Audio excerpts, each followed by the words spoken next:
और हर 6 महीने 7 महीने बाद है, ये ज्यादती है। और 2008 में ये हम लोगों ने तहरीक शुरू की।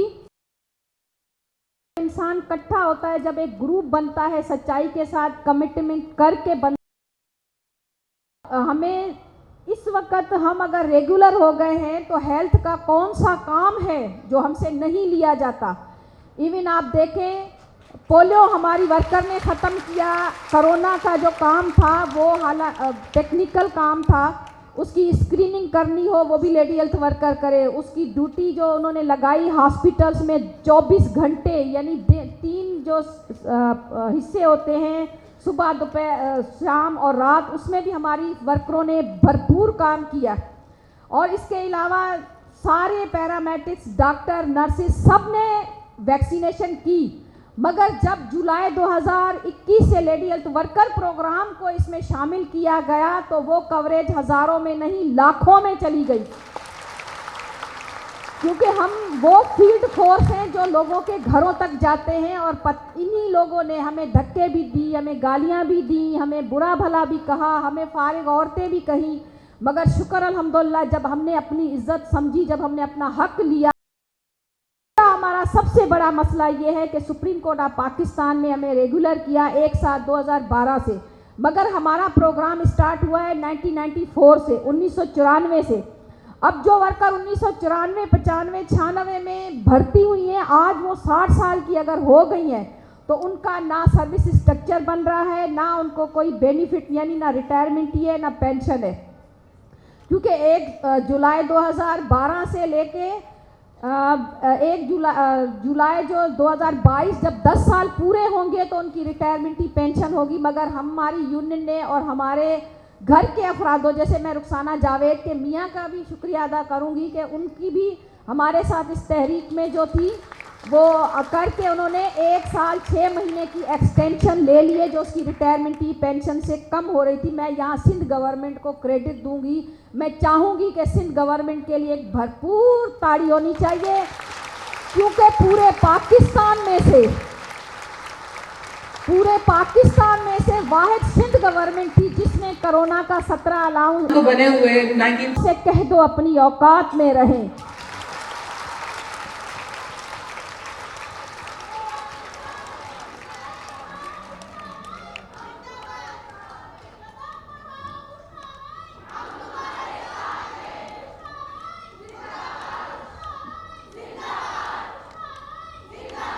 तो इंशाअल्लाह वो वक्त देर नहीं। मैं अपनी वर्करों को कहूँगी कि अगर हमें एक अच्छी रकम हमारी मेहनत की गवर्नमेंट दे रही है तो हमें अपने बच्चों को भरपूर तालीम देनी है।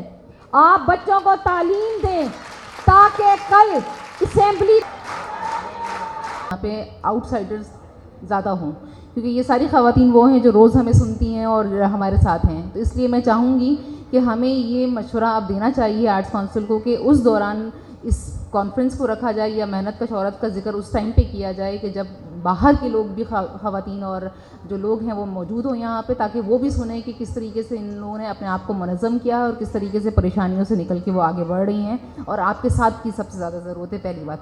दूसरी बात ये कि बहुत अच्छा लगा कि आप सारी मेहनत कश ख़वातीन यहाँ पे बैठी हैं और जिस तरीके से आपने मुनज़्ज़म किया है, हम सब ने एक साथ दिया है एक दूसरे का, तो ये बड़ा कारनामा है। सिंध की पूरी हिस्ट्री, सिंध की क्या बल्कि पूरे पाकिस्तान की 10 साल की 15 साल की अगर पूरी तारीख़ उठा के देखें तो जितनी कामयाब जिद्दोजहद औरतों की है वो शायद ही हमें यहाँ पे किसी मर्दों की या बाकी इसकी मिलेगी।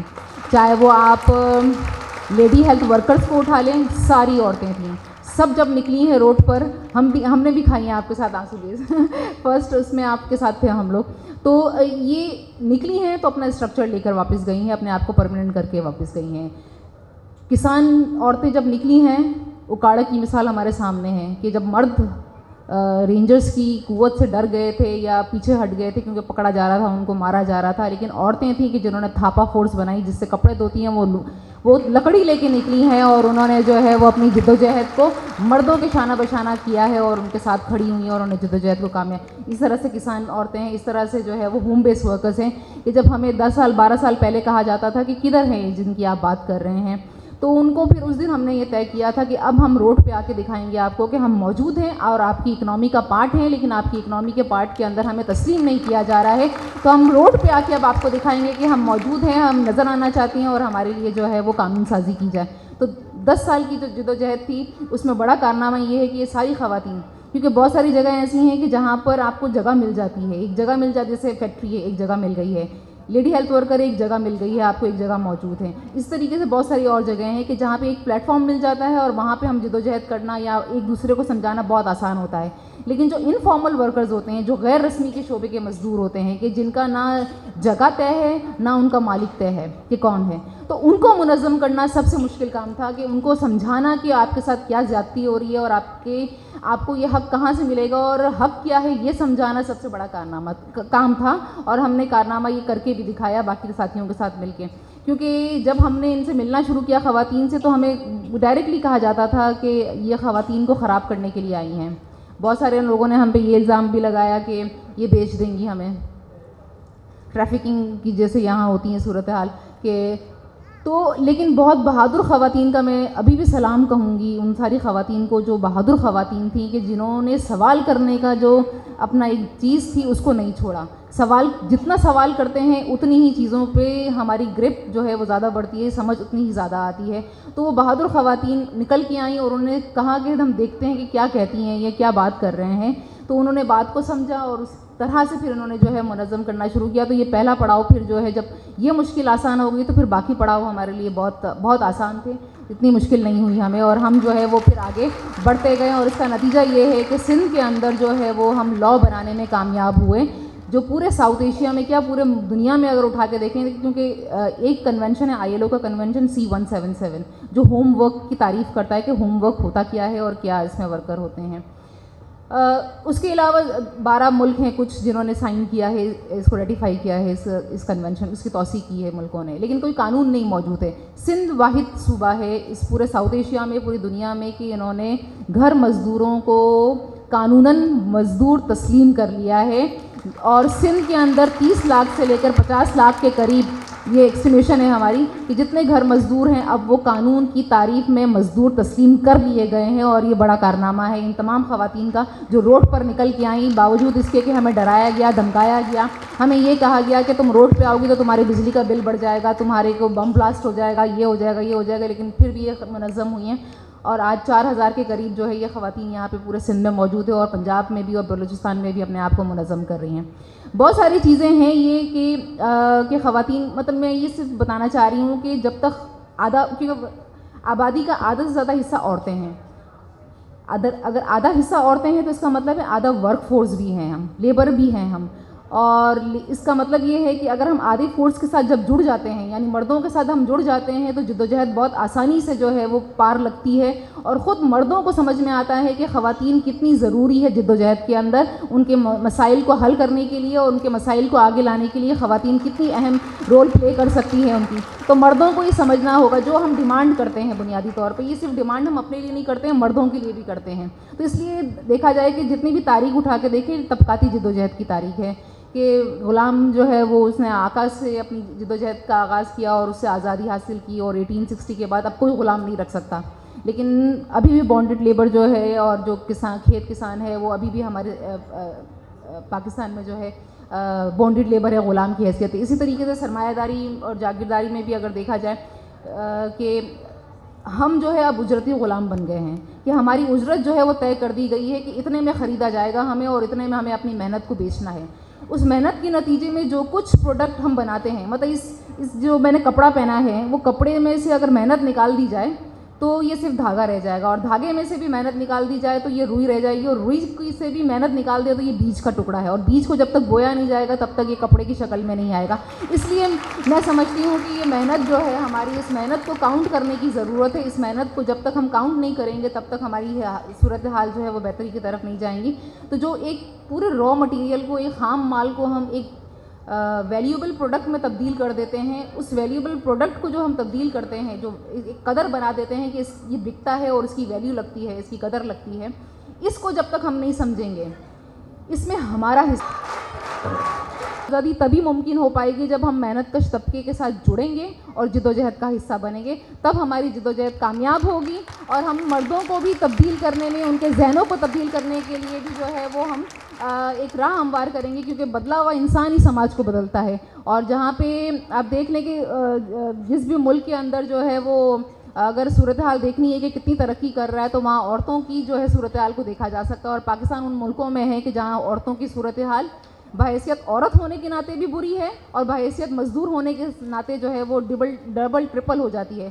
हमें यकसा काम की यकसा उजरत नहीं मिलती है, हमें टाइम की पेमेंट जो है वो टाइम पे नहीं मिलती है, उजरत जो है वो जो मिनिमम वेज है वो भी नहीं मिल पाती है। मतलब जितने होम बेस्ड वर्कर्स हैं यहाँ, जितनी भी बैठी हैं यहाँ पे, मतलब ज़्यादा से ज़्यादा 4,000 5,000 उजरत है इनकी, और वो भी एक आदमी काम नहीं करता है, वो 4-5 आदमी मिलके काम करते हैं, तब जाके इनके 4-5 हज़ार रुपये बनते हैं। और बाज़ औक़ात वो भी नहीं बन पाते हैं क्योंकि रेगुलर काम नहीं होता। इस तरह से किसान यहाँ बैठी हैं, खातून हैं, मर्दों से कम उजरत मिलती है। मतलब ये पूरा दिन काम करते हैं, पूरा मन जमा करने पे जो है वो उनको जो है 250 रुपये या 300 रुपये मिलते हैं, लेकिन मर्दों को जो है वो उससे ज़्यादा मिल रहे होते हैं। उनको चाय भी मिल रही होती है, उनको जो है वो बाकी सहूलियात भी मिल रही होती है। तो यहाँ पे सिर्फ बात ये नहीं है कि मर्दों को मिल रहा है नहीं मिल रहा है, औरतों को मिल रहा है या नहीं मिल रहा है। बात ये है कि जद्दोजहद को जब तक हम मिलकर नहीं लड़ेंगे और जब तक हम जो है वो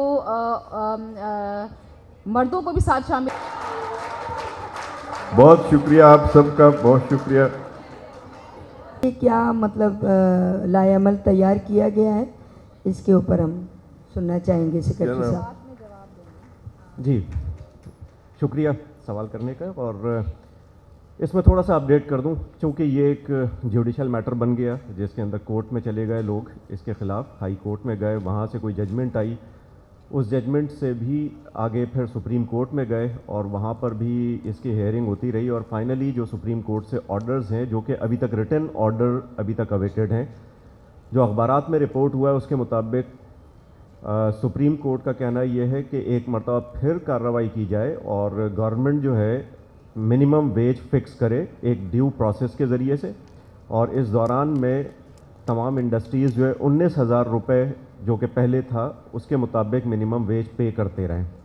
अब ये प्रोसेस स्टार्ट किया हुआ है हमने, मुझे रिटन जजमेंट का इंतज़ार है जैसे ही आ जाती है, लेकिन इसके साथ साथ हम मीटिंग कर रहे हैं। मिनिमम वेज बोर्ड जो बना हुआ है उसमें मीटिंग्स भी रख ली गई हैं। जल्दी उसके ऊपर ड्यू प्रोसेस होगा और मिनिमम वेज डिटरमिन करने के बाद गवर्नमेंट अनाउंस करेगी।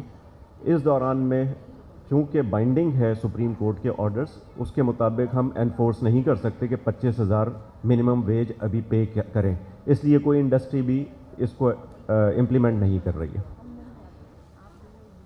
जी मेरे ख्याल में अब आप थोड़ा अपनी बात कर लीजिए तो फिर हम कुछ सवालात ले लेंगे। बिस्मिल्लाहिर्रहमानिर्रहीम। करामत साहब, जहरा साहिबा, बुशरा साहिबा, जिनको मैं यहाँ पर अभी नाम भी सुन लिया बुशरा साहिबा का तो इसलिए जानता हूँ, अदरवाइज़ करामत साहब का नाम और जहरा साहिबा की का नाम जो है और इंटरेक्शन हमारे साथ बहुत ज़्यादा रहता है। और तमाम पार्टिसिपेंट्स जो यहाँ पर मौजूद हैं और बड़ा वाइब्रेंट किस्म का पार्टिसिपेशन है ख़वातीन का यहाँ पर, और बड़ी पुरजोश ख़वातीन। मुझे खुशी हुई कि इतनी बड़ी पार्टिसिपेशन है कि कोई कुर्सी बमुश्किल खाली नज़र आती है और बड़ी पुरजोश हमारी बहनें हैं यहाँ पर। जो ख़वातीन के हुकूक़ के हवाले से जद्दोजहद है, ज़हरा साहिबा ने सही कहा कि वो अभी बहुत ज़्यादा ज़रूरत है कि उसको और ज़्यादा बढ़ाया जाए। आज ही अखबार के अंदर एक दिलखराश वाक़या पढ़ के आया हूँ। मियाँवाली में एक नौमौलूद को उसके बाप ने, बच्ची को उसके बाप ने गोली मार के ख़त्म कर दिया कि बेटा क्यों नहीं हुआ।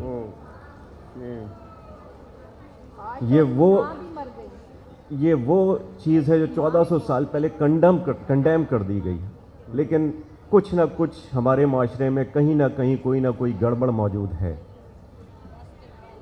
जो ख़वातीन को आज़ादी या ताकत का मामला है, उसके दो ही तरीक़े हैं, एक अच्छी एजुकेशन है और दूसरे इकनॉमिक एम्पावरमेंट है, यानी उनको माशी तौर पे किस तरह से मजबूत बनाया जाए। इस माशरे के अंदर ही नहीं, तमाम माशरों के अंदर जो भी तरक्की हुई ख़वातीन के हवाले से और मसावात उनको दी गई, वो इन दो ही तरीक़ों से दी गई कि एजुकेशनली उनको बहुत आगे बढ़ाया गया और साथ ही जो है वो सेक्टर्स या वो ख़वातीन जो कि घरों में बैठी हुई थी उनको बाहर निकाल के मेन स्ट्रीम मुआशी सरगर्मियों के अंदर इंगेज किया गया। ख़वातीन घर में बैठी हों या बाहर निकल के काम कर रही हों, मैं तो उनको ज़्यादा मेहनती कहूँगा जो घर में बैठे काम करें, लेकिन उनका कोई सिला नहीं है पैसे की सूरत में। नॉन मोनेटाइज्ड इकोनॉमी है। एक घर के अंदर जितना काम करना पड़ता है वो मर्द तसव्वुर भी नहीं कर सकते बाहर निकल कर कि इतना काम घर के अंदर कोई खातून कर रही होती है। हमें रियलाइजेशन ही नहीं होती है कि वो इतनी ज़्यादा मेहनत का काम है, लेकिन उसका चूँकि कोई मुआशी सिला नहीं है इसलिए जो है वो मेन स्ट्रीम इकोनॉमी के अंदर नहीं है। नॉन मोनेटाइज सेक्टर बड़ा प्रॉब्लम है जिसके लिए किसी हद तक अब जो है काम हुआ और लेजिस्लेशन हुई, कानून साजी हुई गवर्नमेंट ऑफ सिंध के अंदर, जिसमें होम बेस्ड वर्कर्स को रिकग्नाइज़ कर लिया। जैसा ज़हरा साहिबा ने भी बताया कि उनको एक मज़दूर की हैसियत से एक उनकी रिकग्निशन हो चुकी है। कई सारे बेशुमार काम हैं जो कि गवर्नमेंट ख़ास तौर से इस प्रोविंस ने किए हैं। SDGs जिसके 17 टारगेट्स हैं, सस्टेनेबल डेवलपमेंट गोल्स, 17 टारगेट्स के अंदर टॉप मोस्ट 5 टारगेट्स के अंदर जो है ख़वातीन और मर्दों की मसावात है, यानी ख़वातीन को इक्वल लेवल के ऊपर लाना है। उसके हवाले से जितने भी डेवलपमेंट प्रोजेक्ट्स हैं या जितनी भी डेवलपमेंट एक्टिविटीज़ हैं उसमें ये प्रायोरिटी एरिया है गवर्नमेंट ऑफ सिंध का भी। जो लेजिस्लेशन हुई मुख्तसरन में बयान कर दूं, जो कि शायद किसी और प्रोविंस जैसे करामत साहब ने कहा कि इस मामले के अंदर सिंध जो है इस वक्त सबसे आगे है। मुख्तसरन सिर्फ मैं बयान कर देता हूँ। Sindh maternity benefit act 2018, Sindh protection against harassment of women at the workplace act 2010, Sindh women agriculture workers act 2019, Sindh commission on status of women act 2015, Sindh labour policy 2018 that covers child labour, bonded labour, mine workers, women and special persons, Sindh home based workers act 2018, Sindh bonded labour system abolition act 2015। ये वो laws हैं या policies हैं जो कि ख़वातीन के इर्द गिर्द या उनकी एम्पावरमेंट के लिए जो है कानून साजी हुई और उसके ऊपर अमल दरामद। जैसा अभी कहा गया कि अभी मज़ीद स्ट्रगल की ज़रूरत है, यकीनन है, क्योंकि सिर्फ लॉ बन जाने से ही बेनिफिट नहीं मिलते। उसके आगे उसकी इम्प्लीमेंटेशन बड़ा तवील मरहला होता है, उसमें रेजिस्टेंस भी आती है और नए काम करने जाएं तो ख़ास तौर से लोगों को समझ ही नहीं आता है कि करना कैसे है, कैसे ज़मीन के ऊपर उतारना है। इस स्ट्रगल के अंदर खुद डिपार्टमेंट भी इस वक्त शामिल है, कई सारी रेजिस्टेंस का सामना है। जैसा कि ज़हरा साहिबा ने कहा, कुछ गलती भी हुई है, कुछ खामियां हैं जो कि अभी रिसेंटली जैसे इस होम बेस्ड वर्कर्स के हवाले से बात हो रही थी, तो उसकी गवर्निंग बॉडी की मीटिंग के अंदर बड़े सीरियस ऑब्जर्वेशंस भी आई और कुछ जो है अनकॉल्ड फॉर रेजिस्टेंस थी। हमने ख़ास तौर से उस मेंबर्स के अलावा भी अपने जॉइंट डायरेक्टर्स और रीजनल डायरेक्टर्स को बुलाया हुआ था। उनकी तरफ से वेमेंटली एक अपोजिशन आई कि ये काम नहीं है डायरेक्टरेट का। अच्छा, जब गौर किया तो पता लगा कि पंजाब के अंदर इस तरह की चीज़ जो हो रही है वो पैसी के अंडर में हो रही है, Punjab employees social security institution. अच्छा, फिर वही डिस्कशन था कि जो बेनिफिट दिया जाना है इन रजिस्टर्ड वर्कर्स को, होम बेस्ड वर्कर्स को, वो बेनिफिट दिया कैसे जाएगा, उसका टूल या उसकी जो ऑर्गेनाइजेशन है वो तो बनती ही सैसी है या वर्कर वेलफेयर बोर्ड बनता है। वर्कर वेलफेयर बोर्ड रजिस्टर नहीं करता, सैसी रजिस्टर करती है इंडस्ट्रीज़ को और वर्कर्स को। तो ये एक सीरियस इशू है कि हम डायरेक्टरेट के अंदर उसको हाउस करवा दिया है, इस पूरे एक्ट के अंदर तमाम रिस्पॉन्सिबिलिटी दे दी है, लेकिन दरअसल उसको सैसी में होना चाहिए था। अब ये ऐसी सीरियस चीज़ है कि अगर हम उस इदारे से काम लेना चाहें जो इसका अहल ही नहीं है, तो हम एक मरतबा फिर उसी पॉइंट पे पहुंचेंगे चंद सालों के बाद कि जी इनका काम नहीं है, वापस जाएं और सैसी से करवाएं। अब इसके मुतालिक जो है मिनिस्टर साहब से डेलिब्रेशन होनी है मेरी, और गवर्निंग बॉडी के मिनट्स ले जाके मैं उनसे डिस्कस करूंगा कि इसका हल क्या निकाला जाए। या तो इसी को कंटिन्यू करें और इनको जो है इस काबिल बनाएं डायरेक्टरेट को कि वो रजिस्ट्रेशन शुरू करें और बेनिफिट किस तरीके से देने हैं इनको उसके ऊपर काम किया जाए, या फिर हम जो है उसको रेक्टिफाई करके सैसी में ले जाएं और आसान कर दें सारे प्रोसेस को। बहरहाल ये तो एक एक चीज़ बताई जिसके अंदर हमें इम्प्लीमेंटेशन के अंदर मुश्किलात आ रही हैं। इसमें मैं बहुत ज़्यादा अप्रिशिएट करूँगा ज़हरा साहिबा के कंसर्न और जिस तरह से इन्होंने स्ट्रगल किए इस हवाले से। ये एक्ट शायद पास ही ना होता जितनी अगर ये सिविल सोसाइटी और इन लोगों की मेहनत ना होती और इस तरह के आइडियाज़ ना होते। ये एक कारनामा है कि ये सिंध के अंदर पहला एक्ट पास हो गया होम बेस्ड वर्कर्स का भी। इसके अलावा एग्रीकल्चर सेक्टर के अंदर जो ख़वातीन काम कर रही हैं उनको मजदूर की हैसियत से रिकॉग्नाइज़ करना और उससे मुतालिक लेजिस्लेशन हो जाना भी सिंध का एक कारनामा है कि उन्होंने आगे बढ़कर इसके ऊपर काम किया। फिर बेनज़ीर वुमेन सपोर्ट प्रोग्राम वो लॉन्च होने वाला है। इस हवाले से बड़ा फोकस है गवर्नमेंट का कि किस तरीके से हम ख़वातीन, बच्चों और सोशल वेलफेयर के इदारों को किस तरह से स्ट्रेंथन करें। इंशाल्लाह ये सिविल सोसाइटी मेरी उम्मीद है काफ़ी ज़्यादा और मेरा अपना एक्सपीरियंस भी है दीगर डिपार्टमेंट्स के अंदर कि जहाँ सिविल सोसाइटी डिपार्टमेंट्स के साथ मुंसलिक होती है वहाँ पर एक एनर्जी आती है और काम जो है काफ़ी तेज़ी से होना शुरू होते हैं, ख़ास तौर से नए आइडियाज़। और वो गैप्स जो कि पब्लिक सेक्टर के अंदर काम करते हुए हमें नज़र नहीं आते हैं वो सिविल सोसाइटी फिल कर रही होती है और इसका प्रैक्टिकली सबूत भी मिला है हमें यहाँ पर रहते हुए लेबर डिपार्टमेंट के अंदर। मैं यकीन दिलाता हूँ कि जिस तरीके से आप लोगों की जद्दोजहद चल रही है, गवर्नमेंट ऑफ सिंध जो है वो आपके साथ है और इंशाल्लाह इस तरह के तमाम कामों के अंदर आगे बढ़ चढ़ कर हिस्सा लेंगे। सईद गनी साहब जो मिनिस्टर लेबर हैं उन्होंने यहाँ पर आना था लेकिन उनकी एक प्रेस कॉन्फ्रेंस थी 11 बजे, वो उसमें इंगेज हो गए। बड़ी इंपॉर्टेंट चीज़ें हैं उनके हाथ में, तो उन्होंने मुझे फ़ोन करके कहा कि मुझे रिप्रेजेंट कर लें, इसलिए मैं यहाँ पर हाज़िर हुआ। करामत साहब, मैं आपका भी शुक्रिया अदा करूँगा। आपकी जद्दोजहद हो गई, जुनैदी साहब की जद्दोजहद हो गई। यकीनन ये वो पर्सनैलिटीज़ हैं जिनकी जद्दोजहद से लेबर डिपार्टमेंट या मज़दूरों के मसाइल के हवाले से हमेशा हर कॉर्नर के ऊपर आवाज़ उठाई गई और जेन्युइनली काम करने के लिए गवर्नमेंट को परसू किया गया। मैं मुबारकबाद दूंगा वुमेन डे के हवाले से भी और हमारी बहनें जो यहाँ पर मौजूद हैं कि अलहदा अकेले अकेले रहकर जद्दोजहद नहीं होती है, इसी तरह कलेक्टिविज़म अगर जारी रहे तो बहुत सारी तब्दीलियाँ आती हैं। आप जो इकट्ठे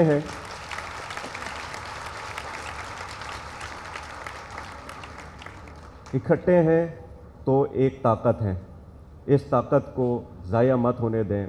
बहुत पॉजिटिव तरीके से माशरती, माशी, सियासी तब्दीलियों के हवाले से जो आपकी जद्दोजहद जारी है उसको जारी रहना चाहिए।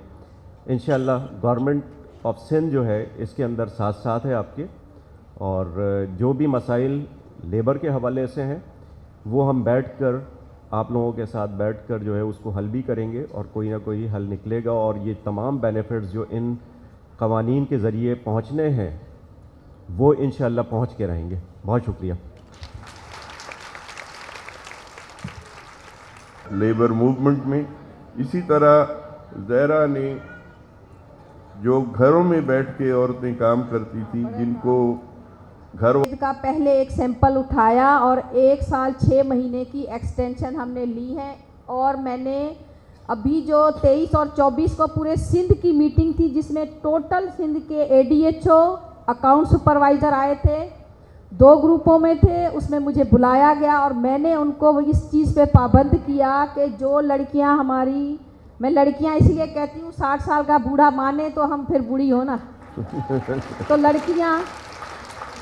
तो जो लड़कियां 60 साल की हो चुकी हैं, आप अपने अपने डिस्ट्रिक्ट से उनकी प्रोफाइल भेजिए। और मैंने एक वीडियो भी बना के नाव कम्युनिटी मैडम फरहत की सजेशन से और इनके ही प्लेटफार्म से तिरंजन पे हम लोगों ने और यूट्यूब पे एक वीडियो छोड़ी है जिसमें मैंने बाकायदा पूरी डिटेल बताई है कि आप एप्लीकेशन यूनियन को भी लिखें, एक सेक्रेटरी हेल्थ को लिखें, वो आप फलां एड्रेस पे मुझे TCS करें। और वो मेरे पास इस वक्त, ये एक लेडीज़ यहाँ बैठी भी हैं, तो मेरे पास इस वक्त सिर्फ 6 लोगों की जो है वो ठुल में जेकाबाद में पहुँची है उनकी प्रोफाइल। तो यहाँ मैं फिर दोबारा सबको कहती हूँ कि आप अपनी पूरी प्रोफाइल सेक्रेटरी हेल्थ को भी लेटर लिखें और यूनियन को अलग से लिखें, तो वो हम सारी इकट्ठी करके हम खुद जाएंगे। और जैसे रुखसाना को 1 साल 6 महीने मिले हैं, मगर मैंने ये कहा है कि जब भी रिटायर हुए, चाहे 5 साल हो गए, 7 साल हो गए, 1 साल 2012 के बाद जितनी भी 60 साल की हो गई हैं, वो सब की हम फाइलें जमा करवाएंगे, क्योंकि दादलो साहब से मेरी मीटिंग हुई थी और उनसे हमने कहा था चलें ठीक है, जिनका गवर्नमेंट 2 साल दे सकती है, उसके अलावा अगर किसी का 4 साल 5 साल 6 साल भी है तो उसके लिए क्या, उसके लिए फिर गोल्डन हैंड शेक होगा या उसके किसी बच्चे को जॉब दी जाएगी। इस पे भी काम चल रहा है। तो आप सब ये इन्फॉर्मेशन फैलाएं कि जितनी भी 60 साल की हो गई हैं वो मेहरबानी करके, जिसको वो वीडियो नहीं मिली, मैं सारी सुपरवाइजर्स को कहूँगी अपनी वर्कर्स को वो वीडियो जो है वो भेजें, नहीं तो आज रात मैं दोबारा से कोई वीडियो भेज के तमाम ग्रुप्स में भेजूँगी तफसील से कि वो जो 60 साल की हो गई हैं उनके लिए जो अच्छा। और फोती कोटा हम 20 ले चुके हैं, बाकियों की प्रोफाइल जो है वो जमा है। तो आप लेट आई हैं इसलिए आपने नहीं सुना, मैंने पेट्रोल का मसला भी यहाँ बताया है कि हमारी सिर्फ जो बेसिक, जहाँ पढ़ रहे होंगे सारे के जो हमारा बेसिक डिज़ाइन है उस दे दिया है। ठीक है, बहुत बहुत शुक्रिया। सेक्रेटरी साहब, आप इससे कुछ कहना चाहेंगे? ये चूँकि एक इंडिविजुअल का मामला नहीं है, कलेक्टिव मामला है जो इनके रिटायरमेंट बेनिफिट के हवाले से है। एज अ सेक्रेटरी लेबर अगर मुझसे पूछेंगे तो ये मेरा मैटर नहीं है, लेकिन चूँकि मैं एक रिप्रेजेंट कर रहा हूँ मिनिस्टर साहब को, तो उनके गोश गुजार कर दूंगा जो यहाँ पर मुतालबा किया गया है, ताकि वो हेल्प आउट कर सकें, कोई इमदाद दे सकें पॉलिसी मेकिंग के अंदर इस हवाले से। बहुत शुक्रिया। अब क्योंकि शुरू करने में भी हमें देर हुई थी तो एक इसके बाद दूसरा जो है वो इंतज़ार कर रहे हैं दोस्त, तो हम इसको अब ख़त्म करेंगे। जितने भी साथियों ने बातचीत की है आपस में राब्ता मज़ीद बढ़ाना चाहिए। जो अली एंटरप्राइजेस के कंपनसेशन का मामला है उनके वर्कर्स की जो शहीद हुए, उस हवाले से ILO के पास फंड्स मौजूद हैं और जितने वर्कर्स वहाँ पर शहीद हुए उनके लवाहिकीन को वो रेगुलरली सेसी के ज़रिए से पेमेंट हो रही है। बड़ा ट्रांसपेरेंट तरीक़ाकार है, बड़ा शफाफियत है इस सारे मामले में। इंटरनेशनल लेबर ऑर्गेनाइजेशन ख़ुद उसको मॉनिटर करती है, तो उनके जो बेनिफिट हैं जो मंथली बेसिस के ऊपर मिल रहे होते हैं वो रेगुलरली मिल रहे हैं। लेकिन साथ में एक कमेटी बनी हुई है जो कि इस बात का फ़ैसला करेगी कि वो फंड्स जो है, अच्छे खासे फंड्स हैं, उसको किस तरीके से इस तरह से इन्वेस्ट किया जाए कि अगले 40-50 साल तक जो है उनके लवाहिकीन को उसका बेनिफिट मिलता रहे। वो फंड्स सिर्फ रख के बैठ जाना ऑब्जेक्टिव नहीं है, बल्कि जो है उन फंड्स के ज़रिए से हमेशा एक सपोर्ट मुहैया कर देना जो है ऑब्जेक्टिव है, जो कि इंटरनेशनल ऑर्गेनाइजेशन जो लेबर ऑर्गेनाइजेशन है उसका भी ऑब्जेक्टिव है और वो इसके ऊपर काम भी कर रहा है। जी बहुत शुक्रिया। हम इन तमाम मसाइल पर बातचीत जारी रखेंगे। इन इश्यूज़ पे इन्होंने बहुत काम किया है, इनका तजर्बा भी, और हम ये देखना चाहते हैं, हम ये जानना चाहते हैं हरासमेंट से पाक होगा या नहीं। तशद्दुद जो हमारे यहाँ बरकरार हैं वो हमको इजाज़त नहीं देते कि हम इन चीज़ों के ख़िलाफ़ खड़े हों। जैसे ही हम खड़े भी होते हैं, आवाज़ भी उठाते हैं, तो उस वक्त से ही एक तरह का हम पे भी तशद्दुद शुरू हो जाता है। ये जो किया जाता है हर दफ़ा जब हम औरत मार्च करते हैं कि बना दिए गए वीडियोस जिसमें जो आवाज़ें हमारी नहीं हैं वो डाल दी गई, जो स्लोगन्स हमारे नहीं हैं वो डाल दिए गए, ये एक तरह का तशद्दुद है, क्योंकि ये झूठ है और झूठ तशद्दुद होता है। मैं ये बताना चाहती हूँ कि पाकिस्तान दुनिया भर में जो ग्लोबल जेंडर गैप की रिपोर्ट आती है उसमें आखिर 156 कंट्रीज़ हैं, उसमें तीसरे सबसे नीचे तीसरे नंबर पे है, नीचे के तीसरे नंबर, मतलब इराक, यमन और अफ़गानिस्तान से पहले, मतलब, और ये आखिरी 3 नंबर्स हैं। तो आप सोचें कि कितना बुरा हाल है पाकिस्तान में इस वक्त, और कितना, जिसे अंग्रेज़ी में कहते हैं हम ब्रूटलाइजेशन सोसाइटी का, कि हम खूनी होते जा रहे हैं। हम एक तरह से जानवरों से भी बदतर, जानवर तो मैं नहीं समझती, अपने ही कम्युनिटी को मारते हैं, मगर हम लोग अपने आप एक दूसरे को मारने लग गए हैं। तो ये चीज़ जब तक हम पकड़ेंगे नहीं उसको जो हम पे तशद्दुद करता है या जो हम पे। अनीस ने जैसे बताया कि तकरीबन कोई 12-13 साल हो चुके हैं जो हम तशद्दुद की शिकार औरतों के साथ जुड़े हुए हैं, और जहाँ भी होता है कुछ केसेस के अंदर पर्सनली जाकर खुद जाकर उसको देखते भी हैं, और जहाँ तक हो सके वहाँ तक सज़ा भी दिलवाई जाती है।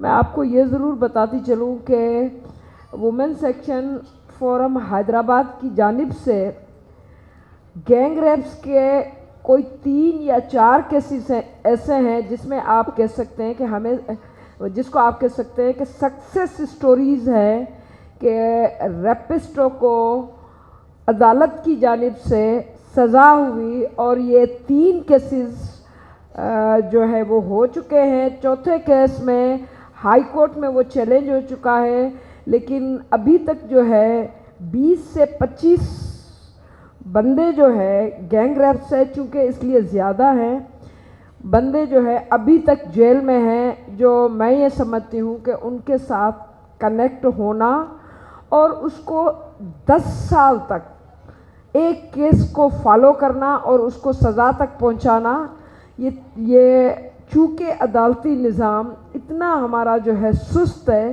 कि 10 साल तक रेप का केस चले, तब तक न सिर्फ सर्वाइवर लेकिन उसके रिश्तेदार, उसका ख़ानदान पूरे उस ट्रॉमा से, अजाब से वो गुज़र रहे होते हैं, इसलिए केसेस को फॉलो नहीं कर पाते।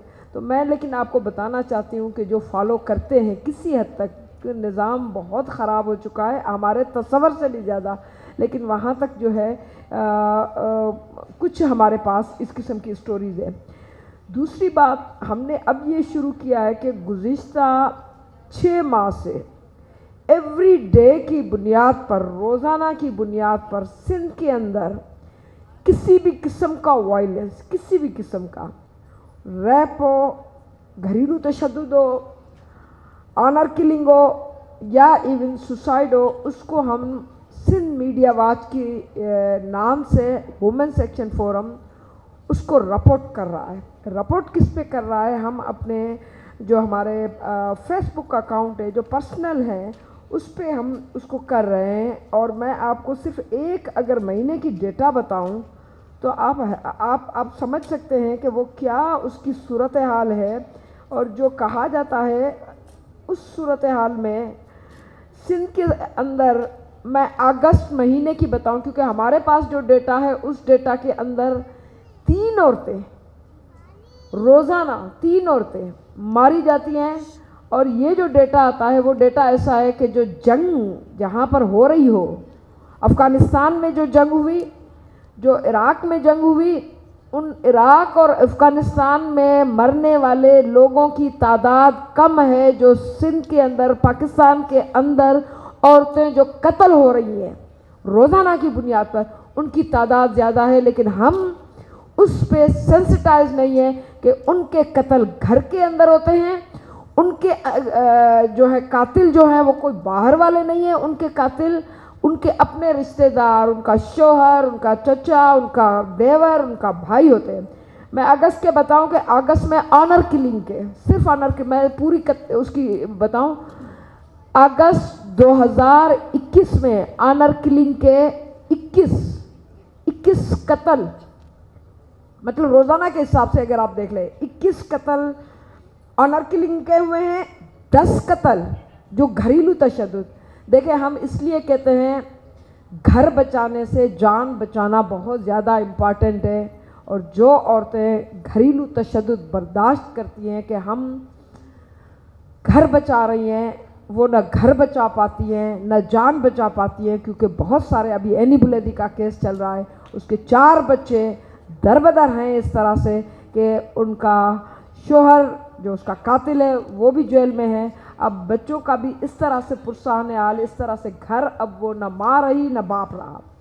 तो मैं ये कहती हूँ कि घरेलू तशद्दुद को बर्दाश्त करने का मतलब ये है कि हम अपने घर वाले को लाइसेंस दे देते हैं कि जब तुम्हारा गुस्सा तुम्हारे कंट्रोल पे ना रहे तो तुम मुझे कत्ल कर सकते हो।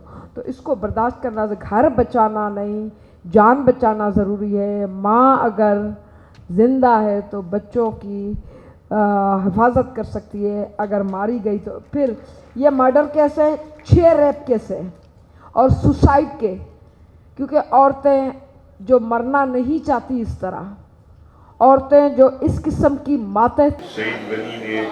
यूनिवर्सिटी है जहां मुझे हरासमेंट किया गया और जहां मुझे मारा गया। हॉस्टल में मैं रहती हूँ, हॉस्टलर हूँ। 3 औरतें आई मेरे रूम पर, मुझे आके मुझे मारा, मेरा गला दबाया। जब मैं चीखी चिल्लाई तो मेरा मुंह बंद किया। जब मैं वहाँ से छुड़वा के मैं भागने लगी तो मुझे घसीटा गया और मुझे बोला, अगर तुम गुलाम मुस्तफ़ा राजपूत की बात नहीं मानोगी, नहीं रखोगी, तो तुम्हें भी नायला रिंद, निम्रता, नौशीन की तरह फांसी पे लटका के बोलेंगे परवीन रिंद ने खुदकुशी की। हम स्टूडेंट्स खुदकुशी नहीं करते, हमें मारा जाता है और बोला जाता है हमने खुदकुशी की। हमें हरासमेंट किया जाता है, हमें ब्लैकमेल किया जाता है। कभी अगर हम उनके खिलाफ आवाज़ उठाते हैं ना, तो हमें बोलते हैं आपको सप्ली लगाई जाएगी, आपकी एडमिशन कैंसिल की जाएगी। जब मैं बाहर निकली, मैडम अजरा विजिट में मौजूद थी, मैडम अजरा बेचो मिनिस्टर साहिबा मौजूद थी। लतीफ़ हॉल के बाहर मैं नंगे पाँव भागती, मैं लतीफ़ हॉल के बाहर जब मैडम अजरा मिनिस्टर जो थी हेल्प थी, वहाँ पे मैंने उसको बोला, मैम देखें मुझे मार रहे हैं, मुझे बचाओ, मुझे बचाओ, मुझे मार रहे हैं। मैं रोई, मैं चिल्लाई। उस वक्त मेरी जो कंडीशन थी, न मेरे सर के ऊपर आसमान, न पाँव नीचे ज़मीन थी। उस टाइम मुझे मैडम ने बोला, बेटा आप बैठो, कौन मार रहा है आपको? मैंने नाम अनाउंस किया। मैडम ने बोला, आप बेटा बैठो, आपके साथ इंसाफ होगा। 3 घंटे गुजर गए, मैं बाहर बैठी थी, मैडम अंदर ऑफिस में थी। मुझे ना अंदर बुलाया, ना मुझसे पूछा, ना मेरे सर पे हाथ रखा। उसके बाद जब मैं मैडम बाहर आई, मैं भाग के मैं उसकी तरफ भागी, मैंने हाथ जोड़े। मैडम ने बोला, आपका इंसाफ हो गया। वाइस चांसलर गुलशन मेमून वहां पे मौजूद थे, उसने मेरी हालत देखी। जो भी थे सारे, जो भी स्टाफ थे, सारों ने मेरी हालत देखी। वाइस चांसलर में बोलने लगे, ये कोई बड़ी बात नहीं बेटा। शेम। जब मैं शहीद बेनज़ीर भुट्टो की यूनिवर्सिटी में मारी जाती, लटकाई जाती और न्यूज़ में आता, तस्वीरें खींची जाती, वीडियो बनाई जाती और बोला जाता परवीन रिंद ने खुदकुशी की, तब वाइस चांसलर बोलते कि हाँ हमारी यूनिवर्सिटी में बड़ी बात हो गई। लेकिन अभी तक फर्स्ट ऑफ ऑल तो हम 12 घंटे हमने एहतजाज किया था, धरना लगाया था जो नवाबशाह में। कोई नुमाइंदा हमारे पास यूनिवर्सिटी की तरफ से नहीं आया, कोई भी नहीं आया, ना किसी ने हमसे बात की, ना कुछ। ये पाकिस्तानी भाई बहनों मेरे साथ थे, जो सिंध के, जो मेरे साथ खड़े थे। सोशल मीडिया, पाकिस्तान की पूरी मीडिया मेरे साथ खड़ी थी, लेकिन और कोई भी नहीं आया। मैंने जब अपने चाचा साईं को मैंने कॉल की, तब मेरे चाचा साईं ने ये सोच के कदम आगे बढ़ाया, आज मेरी बेटी के साथ हुआ है, कल शायद किसी और की बेटी के साथ होता होगा या अभी तक हो रहा है। अगर हम इस खिलाफ एक्शन नहीं उठाएंगे, शायद वो बच्चियां भी हरासमेंट होती रहेंगी और सिंध की और बच्चियों को भी हरासमेंट किया जाएगा और पंखे में लटका के बोला जाएगा इन्होंने खुदकुशी की।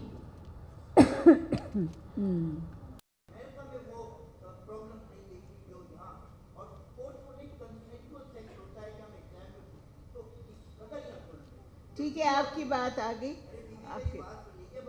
नहीं, आप सवाल करें ना, आप अपनी हिस्ट्री बता रहे हैं।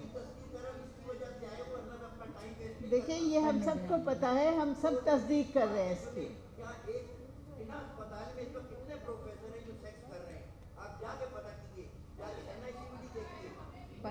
ये सबको पता है। अच्छा, मेरा सवाल ये है। जी बताइए। मेरा सवाल ये है कि जैसे यहाँ कहा गया कि रियासत क्यों नहीं एक्शन लेती, तो मैं सजेशन थोड़ी सी ये दूंगी कि आप जैसे लोग जो हैं, जो हिम्मत रखती हैं औरतें, एक ग्रुप बनाएं।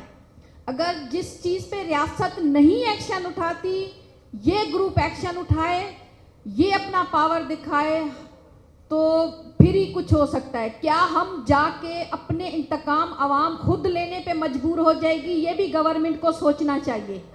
मेरे अपने प्रोग्राम में ये कुछ हो रहा था, हमने खुद मिलकर उन अफसरों को उस सीट से भी हटाया और उनसे वो इंतकाम लिए। तो रियासत ये सोचे कि ये ना हो कि अगर किसी का कत्ल हो रहा है, किसी का बच्चा मारा जा रहा है, किसी को हिरासमेंट किया जा रहा है, कि ये अवाम खुद अपने हाथ में हथियार लेके ना निकले। सो रियासत को ये सोचना चाहिए और एक ग्रुप बनना चाहिए ऐसा, जो जैसे कहा गया यहाँ के हमें एक्शन लेना चाहिए। ठीक है। परवीन के केस में हमने कराची में बहुत बड़ा प्रोटेस्ट किया था, तो एक्शन तो हम लोग लेते हैं, प्रोटेस्ट एक्शंस मुस्तकिल लेते हैं। अब इसके अख्ताम पे सॉरी हम पहुंच गए। मैं ये कहना चाहती हूँ, सुने, एक बात सुन ले, बस सिर्फ एक कंक्रीट बात करना चाहती हूँ। परवीन, तुम पढ़ना चाहती हो तो ठीक है, फिर मैं तुम्हें पढ़ाऊंगी, मैं तुम्हें अडॉप्ट करती हूँ। मैं फातिमा अच्छा, मैं समझती हूँ कि ये बड़ी एक इंटेंस डिबेट है। मेरी अहमद शाह साहब से ये दरख्वास्त है कि वो हमारा वायलेंस और हरासमेंट पे एक 4 घंटे की ओपन कोर्ट रखें किसी दिन, जिसमें पुलिस को भी बुलाएं और रेलिवेंट डिपार्टमेंट्स को बुलाएं और उस पर सैर हासिल बहस हो। आज के प्रोग्राम में आने का शुक्रिया, बहुत बहुत। एक सेकंड, मैडम शीमा किरमानी, आपसे सवाल है। मैडम शीमा, अब एक्सक्यूज मी मैडम, अस्सलाम वालेकुम, जमजम सईद फ्रॉम समा टीवी। एक सवाल मैं ये करना चाहूँगी आपसे, जो कि बड़ा इम्पोर्टेंट है। आप यहाँ पर हरासमेंट की बात करती हैं, औरत मार्च जब कवर किया जाता है, हम जर्नलिस्ट वहाँ पर जाते हैं। ये आदिया नाज़े चैनल 24 से, इनके साथ बड़ी बदतमीज़ी हुई, उन्हीं ख़वातीन के साथ, उन्हीं ख़वातीन ने की जो औरत मार्च में मौजूद थी। तो क्या इस तरह से आप लोग बदमाशी से हक लोगे कि मीडिया वर्कर्स पर हमले करते रहोगे, धक्के देते रहोगे, लोगों को मार पीट के आप लोग अपना हक ले रहे हैं? नहीं, मगर सिर्फ इतना मैं ज़रूर कहूँगी कि अगर ऐसा हुआ है तो हमारी तरफ से बहुत माजरत। ज़ाहिर है किसी ने जान करके इस तरह से नहीं किया होगा। बहरहाल हम बात